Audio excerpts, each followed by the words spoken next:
So coming back to the furniture business, compare the way furniture is now, the way it's made now. You know, everyone always says, oh, they don't make appliances or furniture the way they used to.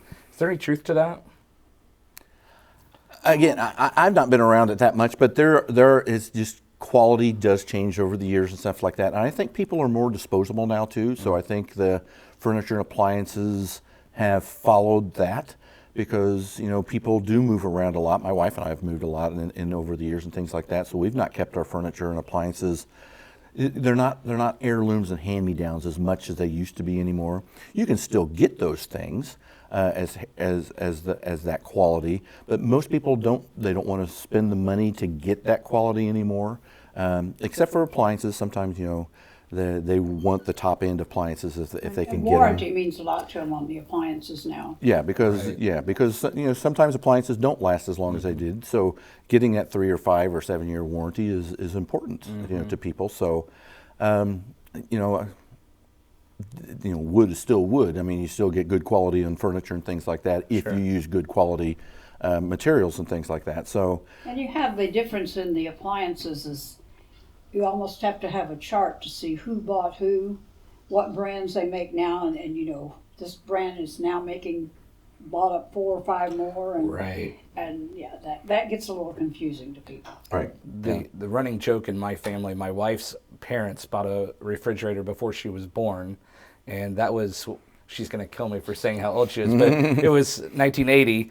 And they still have the exact same refrigerator. Right. She and I have been married 17 years, and we're on our second refrigerator. Right. Yeah. And so I just, you know, that's the running joke. And her mom wants a new refrigerator so bad, but her dad won't replace it till that one dies. It still works. It won't die. Well, let's hope she doesn't sabotage it, so she gets a new one. Exactly. She's threatened it. Trust me. So with I-69 coming through, it's swallowed up a lot of businesses. It's really affected it's affected the landscape, it's affected businesses, and some businesses have had to close. And I know that you and Miles Furniture have had a great relationship over the years. Could you talk a little bit about that? Well, actually, Scott and Mike Miles just had a great relationship. They would kind of trade off if they needed bed frames, somebody got a little short on inventory or whatever. And we've had a couple of their lines have come down and talked to us about moving some of those down here now that Miles is closing. Because they're liquidating and having to close because of the interstate. The interstate got them. It's been a close relationship, I think, over the years because Miles actually lived like 5 houses down from us in Sherman Estates. Really? So that there's always been a connection there. And they also used to be just down the street from us here too before they built their big building up on the north side of the county. But you know, it's you know, people say, oh, maybe you don't want competition. Well, it's good to have competition because then more people can look at their store, they can look at our store and make the decision what they want. And there's more than enough people in our area for their niche and for our niche, and it's been a good relationship over the years, you know, and we wish them luck. We're happy they're able to close on their terms and things like that, and they're just you know, like I said, the whole landscape of this swath through Morgan County is changing, and they kind of got wrapped up in it. So many businesses that don't know what's going to happen to them when this highway thing gets closed down here south of Martinsville and north of Martinsville. That's going to make a huge difference.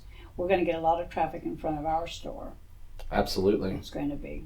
And that was one of my questions is what are your thoughts with all the added traffic that's going to be coming by your store? It should be really good for business, I would think. It will be, I think, because there's going to be more and more people seeing the store that might not have ever seen it before, especially people coming up from Bloomington and things like that. They're going to have to go by the store that might not have ever. They went straight through on 37.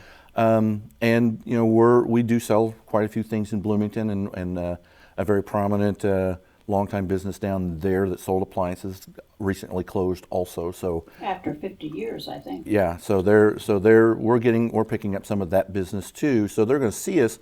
Our biggest concern is after we get them in here, how are we going to get them out? Because the traffic is going to be so much right in front of our store. I mean, I've been halfway.